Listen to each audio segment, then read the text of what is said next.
नन्ही बिल्ली मिसू की कहानी। एक छोटे से घर में एक नन्ही सी बिल्ली रहती थी, जिसका नाम मिसू था।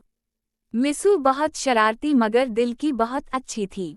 इसे तितलियों के पीछे दौड़ना, धूप में लेटना और बच्चों के साथ खेलना बहुत पसंद था। एक दिन मिसू ने देखा कि घर के बाहर एक छोटा सा चिड़िया का बच्चा जमीन पर गिरा हुआ है। वो उड़ नहीं पा रहा था। मिसू ने पहले तो उसे देखकर मियाऊं किया, मगर फिर उसे तरस आ गया। इसने आहिस्ता से इस चिड़िया के बच्चे के पास बैठकर उसकी हिफाजत शुरू कर दी। कुछ देर बाद चिड़िया की माँ वापस आ गई। मिसू ने पीछे हटकर रास्ता दे दिया। चिड़िया की माँ अपने बच्चे को लेकर खुशी खुशी उड़ गई। ये मंजर देखकर घर के सब लोग हैरान रह गए। इस दिन सबको मालूम हो गया कि मिसू सिर्फ शरारती बिल्ली नहीं, बल्कि एक नेक दिल और समझदार बिल्ली भी है। तब से सब उसे और भी ज्यादा प्यार करने लगे। सबक: नेकी और हमदर्दी सिर्फ इंसानों में नहीं, जानवरों में भी होती है। दिल